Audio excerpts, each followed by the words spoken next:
In the boughs, the birdsong rose among dying trees and starlight.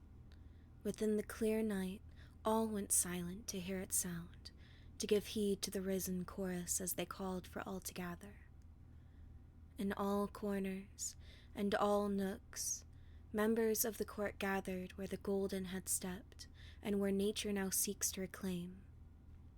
In gowns of autumn leaves and suits of spring blooms, the attendees whisper their tidings on the summer breeze as they linger among the winter bones. They hark and they hail, cheer in revelry held at the edge of the gathering in firm anticipation as they lie in wait.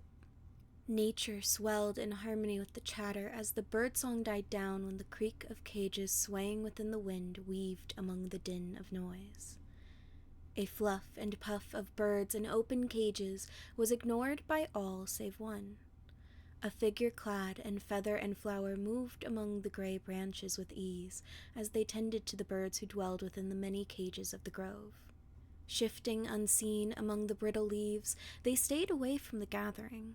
Absent from whispers and greetings, they worked despite the festive night.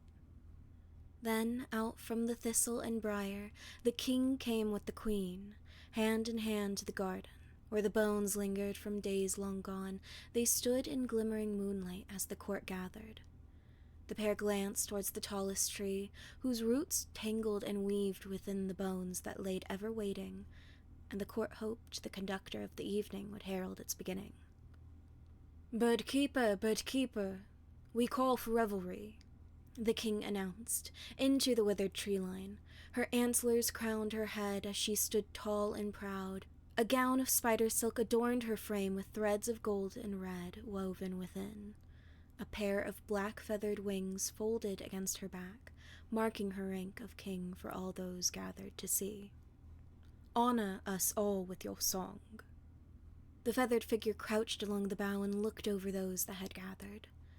Every breath was held, all eyes were on them, a slow scan of a silver gaze as the bird keeper observed the revelers in the grove.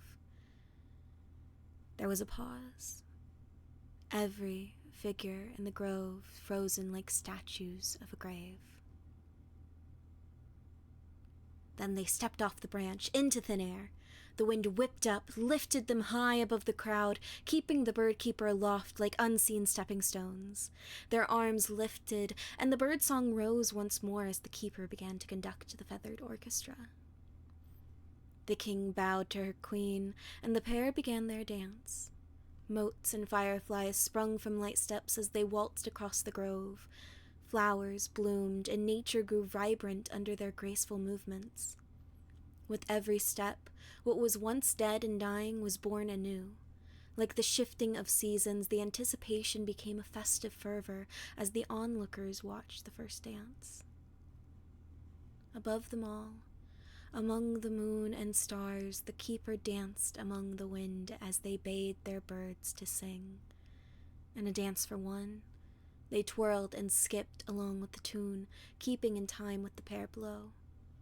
A duet by three, they all danced and the motes lifted to the skies above. Color illuminated the star-filled night as feather and petal rained down from the bird keeper. "Come one, come all," the keeper called out, bringing the merriment to its official beginning. "Let us dance within the grove, where the birds sing and the toadstools circle. Let us leap like deer and flutter as the butterflies. Let the wine and food flow. Rejoice, for the chorus sings. Let nature reclaim what was once lost and bring life once more to this space through our revelry." As the words rang out, the court set to motion as if winter ice thawed by a spring sun. They moved from the outskirts of the ring towards the center to dance. Hand in hand, they found their partners and joined the king and her queen. "Thank you, bird keeper, for bringing your chorus," the queen said towards the figure above. She lifted a hand up towards them out of her mossy gown, and the dragonfly wings on her back fluttered in excitement. "Let us all enjoy the revelry they herald with their song. We shall remind this land what it means to live once more. Dance, drink, feast, and be merry. May our dance bring life to where hope had died, where it had once been born.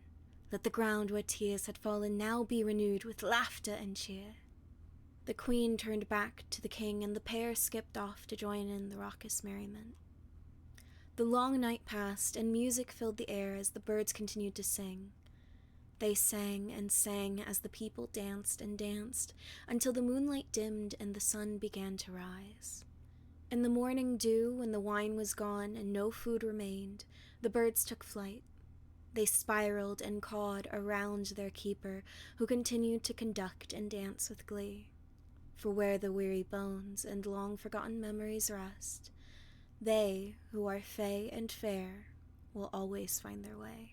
In their exuberant festivities, they bring with them light and glee, to bring new life where all had run cold.